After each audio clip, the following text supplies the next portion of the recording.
Hello, everybody. Welcome to another exciting episode of Armchair Keepers from Arcane Secrets. Did I say from Arcane Secrets? Of course, I meant Armchair Keepers of Arcane Secrets. All the same. Bob, I was so excited I finally got it right. We're 6 months into this goddamn thing, and I finally got the title right. Someday. Again, I don't think I've ever gotten it right. So, what can you say? What do you do? My mind is just a whirl. I've had a busy day. As you know, we've been doing some special pre-production stuff. Yep. And then I've been working on I think the cat's out of the bag with the Innsmouth book, right? That's come in, and I've been up to my elbows and doing maps for the Innsmouth book. It's going to be amazing. It's one of my favorites. Of course, easy place to visit.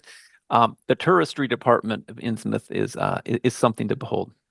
Yeah, indeed, and yet people still keep coming. That's Now, right. but it's nice to just put the pen down for a second so I can sit here with our 115 friends. 115. 115. We all told you what Matt was going to do with 150, right? No, you didn't even tell Matt what Matt was going to do at That's where you 150. consume a raw liver, right? Like the Liver King. I mentioned this in another episode. Did you say like the Liver King? Is Yes, that like exactly. I don't know. I the watched the Liver Netflix King? documentary about the dude. He's crazy. The Liver King. Yeah, There's going to be no liver eaten on this show. fine, fine. All right. Well, Now, but what we are talking about today is tomorrow. I am the part two of my double dip into Mask, where I'm playing, 2 weeks back to back, and I'm going to be revisiting London, taking advantage, unfair advantage, I might say, of your vacation when you're going to miss a session because I'm going to just miss. I'm going to be able to catch up. We may be out of London by the time you play again. you won't be because you have a higher allowed dithering score than I do. My allowed dithering is very low. I'll give you that. But again, I like to string out my players, let them. But I do think that we are coming to a situation where we could be getting some firm leads. Again, London is a net, right? And that net has to be cast out and then pulled in tight. And Yeah. with the things that happened last week and the things that are going to happen this week, I do feel that we are moving with a little bit more momentum than we have before. And I have some fantastic and possibly radical ideas about trimming some things that might make London run a little bit cleaner. Well, I am all about the trimming. And I think that, one of the reasons why I ran none of the super special Yep. Horror on the Orient Express side adventures is because I'm all about the trim. Yep. I want to get Absolutely. right to the meat. So I'm curious, what So are you going to trim? all right. I think that there are opportunities in Mask, especially in the London chapter, where you go to a place and then you go to another place. And it would be very easily to collapse both of those places together. I think Just that the go to the place, place. go to the place, right? So the Limehouse docks lead you to the Ivory Wind, right?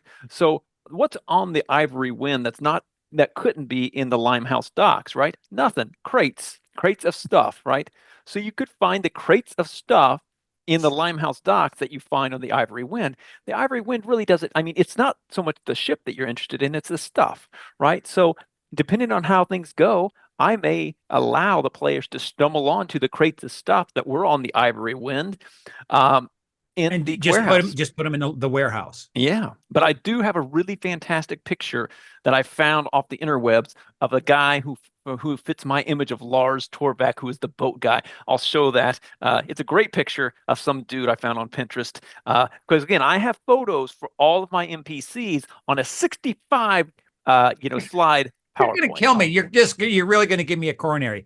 And now that we're editing, folks, Bob Yes. might slip in some shot, like real quick right now. He might put in his slide of the Carlisle expedition.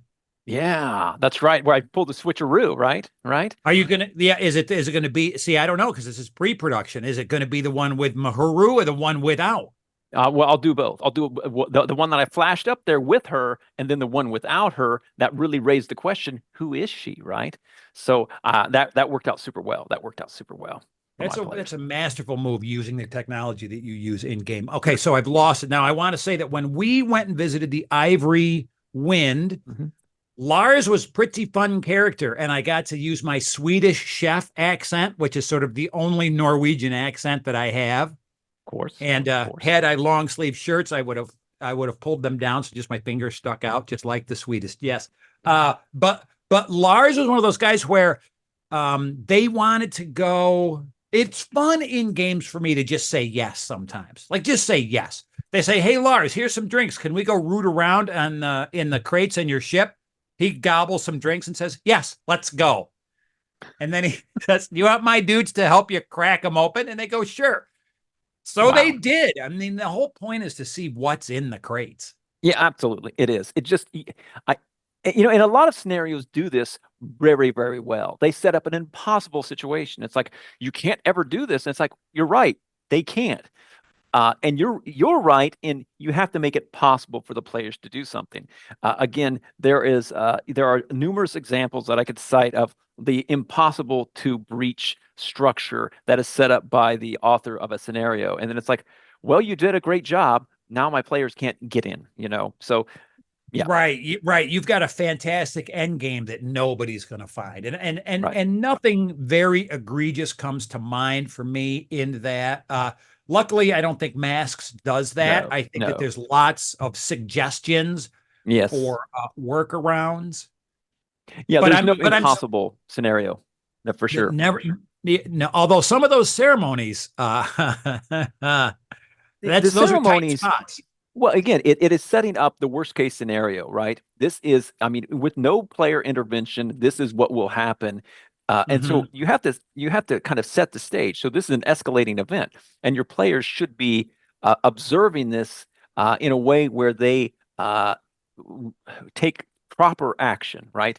Do not, poke the bear, at the worst possible moment, or you're going to get the results, right? Again, And yeah, good point. This is really just dawning on me. I'm several months in, but this really is more of a observe and escape operation in chapter after chapter yeah. than it is conquer the cult in location A, B, C, D. Right. I mean, again, it's not like a scorched earth. It's a surgical strike that the players need to really be thinking about, right? Again, they don't have they're like a commando group looking to do a very specific small scale operation that has huge results. But if they try to tackle the super ceremony that you will encounter in Kenya, they are going to die horribly and magnificently. Yeah, The so end of campaign. yeah, exactly, exactly. So, again, thinking along the same lines of collapsing scenes, like with the Ivory Wind in the warehouse and the Limehouse, I was thinking a similar thing could be done with the Pinhue Foundation and the Mizir House, right? Because Keep talking. again, Keep talking. the way I'm kind of looking at London is, that the Henderson, or is it Henderson? The manufacturing, Henson manufacturing is going to be like the culmination. That's where they can really get into some significant things, and find some things out. And I think that, and then there's a Mizir House where they could go, but the players have had zero exposure to Mizir House at this point in my game. They don't know it exists. So if I am in the interest of, streamlining things, wanting them to get the information that they get at the Mizir House, which is, pretty finite, why couldn't I just collapse it into the stuff of the Pinhue Foundation, or vice versa, right? Bring everything, the information from the Pinhue Foundation and put it at the Mizir House, right? They're both, Gavigan-centric locations, so they could have those same clues there, right? Because again, we have those beautiful props from H.P. Lovecraft Historical Society, We and we want to use want to them. give them. So let's find a Yeah. way to do that instead of not doing that. That's I my think thoughts. that I think I have thoughts. If you're not going to do a ceremony, don't go to Mizir House. Mhm. And they're red hot clues, but they're clues that don't make a difference to the local authorities, which is pretty nice. Like there's sort of an admission to the murder of Jackson Elias, but why would any London cop care about maybe a confession note to a murder in New York? I mean, Right. that's nice. Yep. The ledger is pretty good. There's a ledger clue that almost lists all of the locations that you can go to. And what's the other one? The other one I think is a letter to somewhere There, they get the pale viper. yep. Somewhere there's the pale viper comes across. Yep. Yep. Yeah. There's correspondence between Gavigan and Shakti, right? That Yes. it is interesting, right? It really does uh, point the finger at Shakti, right? Who the players may not suspect when they get to Egypt otherwise, right? He's Oh, just not supposed to be Shakti. Like, isn't it? What is his name? Oh, is it Shakti? Omar Shakti in Egypt. Oh, it is Shakti. Yep. Who's the woman in England? That's Zahara Eek. Shafiq. Yes. Gotcha. Gotcha. I Yep. wonder why I confused them. No. Again, and that'll be interesting. Again, I'm really hoping that the way I'm thinking things will play out, because when we stopped last time, we were right at Ferris, trucking, and so they had that conversation, and to buy themselves enough time essentially to go back to the Blue Pyramid, where they get, they'll meet Zahara, right? Or no, they'll meet Yalisha. Yalisha will give them the napkin, which I'm so excited about. Did you finally get that prop? Did I you did did. you I get the did. wonderful, I got that wonderful. at Chaosium Con thanks to Sean and That's Andrew. They wonderful. they brought that for me, so I'll be able to use that and then see that for that action there. So then they'll have this conflicting conversation with Yalisha, where she says terrible things about the girl. I just Zahar, mentioned Zahara. Yeah. Zahar So Shakti. again, Yeah. Yeah. if you recall, they had a really good conversation with her. She seemed very above board. So it'll be interesting to see who they believe. If they believe Yeah. Yalisha, or if they believe, I think they'll believe Yalisha. She's a sympathetic character. But it'll be interesting. They did buy cardamom from Zahara, and so that means a lot. Now here's a question about keeper styles. This is a question about keeper styles. Yeah. And this has been in my head lately because that you're hearing it here for the first time, folks. Next week, we're going to have another very special guest. Bob, who's joining us next week? Paul Fricker. The Paul. Paul Fricker. That's right. The baller. Fricker. Yes. Paul Fricker. So I've run games with Fricker, and they're very, very enjoyable. He's a very good keeper. He's And amazing. one of the things he does is he's thoughtful. And I've noticed this when something happens or the players do something that he hadn't anticipated, he thinks before he speaks, a sure Yep. sign of intelligence, right? One that I don't exhibit. Not a chance. No, I just blurt something out. So I want to ask you, when you're playing, Mhm. can you take that moment to think when the players do something you don't expect? Yeah. Yeah. I mean, again, I try to. I mean, nobody's as good as Paul, because I have seen him when he ran full Fathom 5 for us. It was a marvel just to watch him run the game, because again, he has a style all his own, right? It's very low key, but so effective. Yeah. I just can't get over it.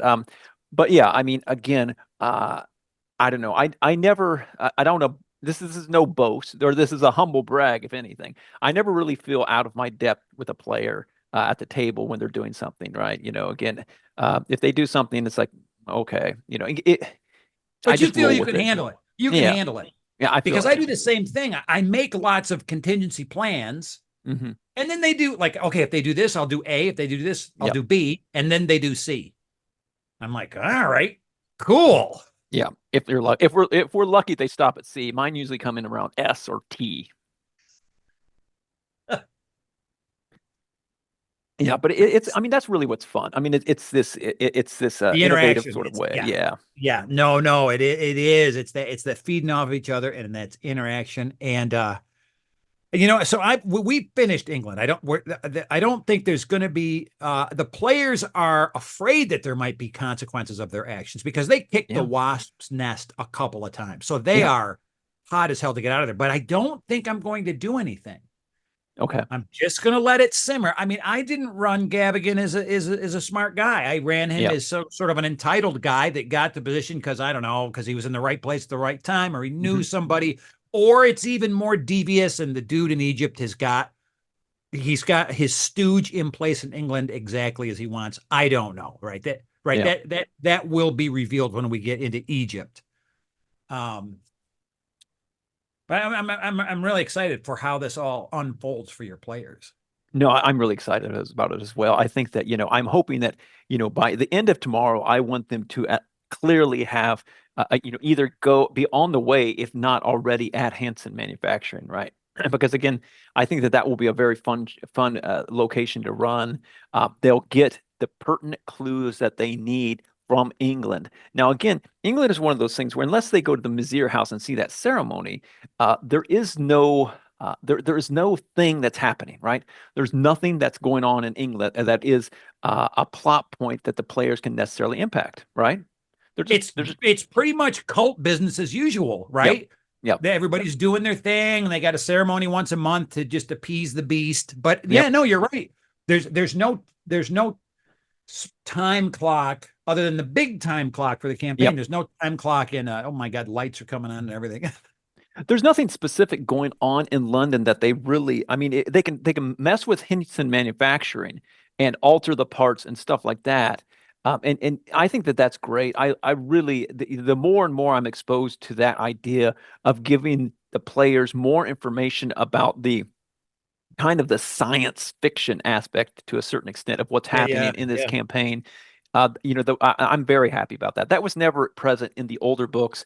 You went to Shanghai and there's a rocket. What the hell? It kind of came out of the left field. But now there's hints that are being dropped about it, and it's just Yeah. a neat addition because so much of Call of Cthulhu scenarios is old dusty tomes and looking back, right? Not messing with modern technology in a lot of ways. So I love it. I got up to two things. I wanted to show off my You Too Can Cthulhu T-shirt. It was a gift Bob gave me a few years back, and I Yes, wanted to thank you. flash. So my team, remember they had that crazy Yep. concoction. They came up with that idea that they're like investments, and they just walked by the engineers, and I just Yep. flashed this. Yep. But when I Yep. just flashed this prop, Yep. what the hell? They building a bomb? Somebody That's said. right. Yep. Totally. I mean, they will Very like good. zero in on that. That'll be fantastic. The other thing that's neat about Henson Manufacturer that you pointed out last week for us is that they're not all bad guys. No, no. I More think than that's half of great. the dudes, like the majority of the dudes, are just day jobbers. Yep. Yep. So that's the one thing I will say that, and we've talked about this a little bit. Sometimes the H.P. Lovecraft Historical Society props giveth and they taketh away, right? Sometimes they set little traps for us.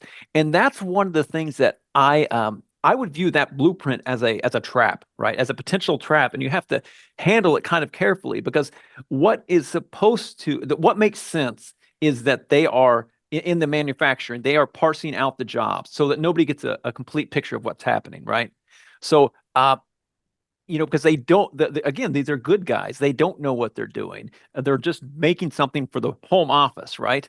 And I think that if they saw the whole plan, they might have a better idea. So I'm going to spin that blueprint into something that only the foreman has access to. So if Oh, I see. the players get it, they have access to it, and they show the people and say, "Oh my gosh, this is what we're doing." And it's not for the home office. This is terrible. We got to stop. I think that'll be such a cool dynamic if it plays out.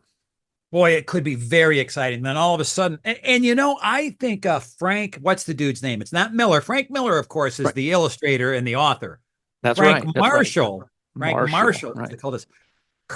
Frank is a sizable villain for Yeah. fisticuffs and gunplay at this stage of the Yeah. game. And he also has cronies there. He's got a half dozen cronies. Yeah. He's got some badass spells. The gas mouth spell is great. Yes. Does he have that spell? He's got the Pharaoh's breath. Oh my gosh. No, I'm pretty sure he's got it. That's Fantastic. It's a the great best spell. one. That's a great Yes. spell. That'll be so much fun. It'll be a nice, because again, I can see that whole combat. Again, my guys aren't combat monsters, but it would be nice if they have that combat and they were able to enlist the aid of the workers, right? So it was a brouhaha in that fashion. That would be fantastic. Again, I don't know if it'll play out that way, but in my head, it's playing out that way. But we'll see. We'll see what happens, right? Is your team, are they all gung ho? Like they don't spend the day just hanging out in a museum? Hey, let's go get ice cream for this afternoon. Or are they just like one thing after another? They've got this aggressive agenda. They do really worry about their meals a lot, right? Like, well, we need to eat. So that, which is I find very entertaining, right? But no, That they is are they entertaining. they have been really effective using their time. They haven't spent a lot of days in London because again, I'm keeping track of that in my little notebook. They That's haven't right. spent a lot of time in London, but and so they've been effective about using the time that they have going to different locations at a steady clip, and that's the reason that in day two in London, they're still going to be able to go back to the Blue Pyramid after they've done all their day work, right? Right. Right. The Now, reason I go ahead. did you have the Brotherhood raid their hotel rooms? No, because that takes a lot of table time. It does. So I so they immediately were suspicious slash afraid of Zahara. okay, Immediately. So okay. I played it up. I made her lock eyes with them, and I described it as I said it's like when a cobra and a mongoose lock stares. That's what it looks like looking at her. And the way that she would move through the room, I would use words like slither or slink, right? So Yeah. before anything, they started calling her the snake lady. So after their visit, and they, of course, tell people where they're staying. Of course they Hello, do. I'm the investigator from New York asking about Nyarlathotep and staying at the Gray's Inn. Yeah, I that's had right. her send them gift baskets, and that terrified them. But the one thing that I did do for two reasons, Zahara's got this magic mirror device. Yeah. Yeah. She can spy on the motherfuckers. Exactly. So she did. And Okay. so I would randomly tell players to make a power roll Hmm. to see if they just noticed this. Like, it was like, I would describe it. Someone's looking over your shoulder. You Yeah, feel like you're exactly. being watched or something.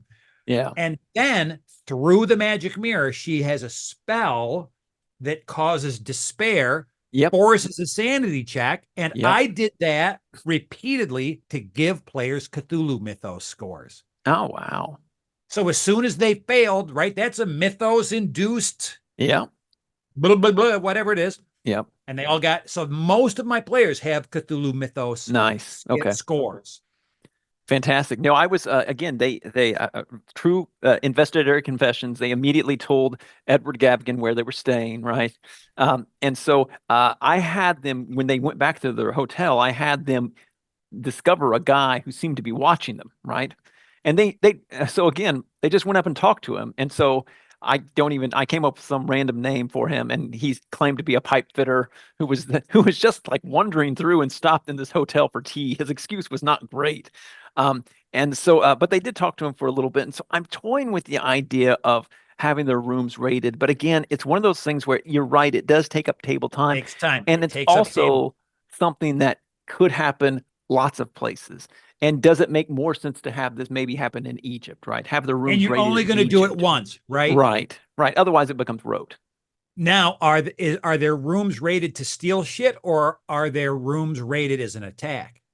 It would be to steal shit, right? To Yeah. take the books that they have, and I think that maybe I will not do that. I will have them. I will drop maybe some hints, but not raid them. I want to steal their books from them because again, the more attached they get to the books, the more they'll want to keep them, right?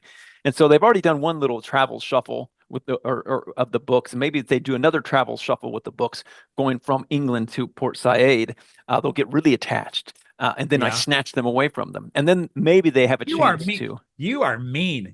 See, I don't take the books from the players, but I tell so the other players want to read the book that some player has started. And I'll say, well, Harry, one of the characters' name is Joe Berg, which is he's an insurance investigator. Great. I can't remember. It might be no. What's Brady's first name? Is it Jack Brady? Jack, yes. So this is Joe. Joe Berg has one of those books, and somebody wants to read it, and I just say, Joe won't let go of it. Yeah, yeah, Joe yeah. just That's right. I try to use it to jack up the insanity.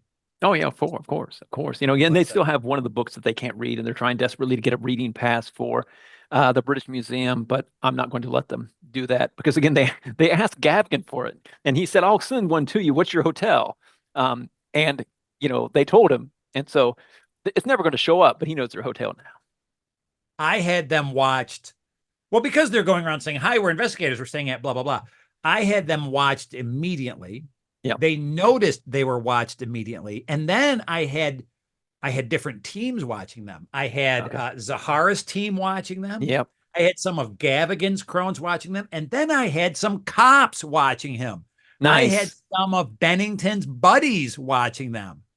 So Yeah. when they would notice someone following them and then want to confront them, I would just roll a dice behind the screen to see Sure. who See it what was. happens. Oh, that's amazing. No, that's fantastic. No, I'm really, you know, that will be something that I will tap into a little bit. We'll see if they have any time for that tomorrow, because again, tomorrow they're going to, you know, they're going to go to the Blue Pyramid. They're going to learn about Zahara. And her, you know, her cult activities. They're going to learn about the boyfriend being abducted, and then they again go back to the logistics aspect, the Ferris truck. Where's it going? That you know, that'll be You've got a fantastic. lot. This is going to take 2 sessions. There's no way you're going to get through this in one. I don't think so either. No, it's going to take 2 sessions. But again, if I get London done in 2 sessions, we'll both be done with London at the same time. Do you have? Well, no, I'm only missing 1 session. I'm missing this Friday, but then in 2 weeks I'm back in action, and we're on You a. and me both. Well, I can. uh, I'll just be one behind you. One behind One you. behind, one behind. The Indianapolis team is catching up with the Ithaca team. Do you know my team asks where your team is? I know. I know. My team's starting to ask about your team as well, right? I don't know if it's a It's, rivalry or camaraderie, right? You know, they want to know I if think it's some of both. I think it's some of both. it'll be Folks, interesting. Oh yeah, go ahead. next week I'm on vacation. I'm going to sunny Innsmouth with my lovely wife for a vacation, and my in-laws, her sisters, and we're going to hang out there eating clams on this silted in harbor, and we've I got will be I will be next week at Origins working Bob at will the be at Chaosium Origins. booth. Yes. That's right. Bob is going to be at Origins Game Expo in lovely Columbus, Ohio. Yep. So go on up and get your picture taken with Bob, because Bob loves selfies. Totally. Like the selfie king. That song Selfie. It was is the written about me. selfie king. That's Yes. right. And then we're both going to be at Gen Con in the first weekend in August, and that's going to be a big deal. And we're going to have special treats for you AKAS fans. That's right. But you have to get them in person, and we're not gonna say too much more about those. Next week for the show, we've got our special guest, Paul Fricker, is going to come join That's right. us. That's right. Amazing stuff. Can't wait to see Paul. Paul contributed to this campaign, and then we of course talk about Paul's stellar scenarios that he's written along the years. Yeah, amazing stuff. All right. All right. Well, it's time for me to beg. Like if you beg away, Bob. You know, so Paul Fricker's coming next week. Please hit the like button, the subscribe button, and also leave comments. I go and I visit these things. So sad when I don't see new comments. It's like no one's talking to me. No one loves me. But I do want to say thank you to Runeslinger and That's Skeeter, right. because you dudes do leave comments, and they it's very do. Nice. And my buddy Jay will leave a comment, and it's very nice. It's very nice to know that our efforts Cowie are has stopped leaving comments. Doc Cowie calling you out. Doc and I, we had a falling out. I'm not supposed to talk about it, but Doc and I, there's some bad blood between us. You know what it's about too? Important stuff. I bet. Feet sizes. All right. Well, I can't top that.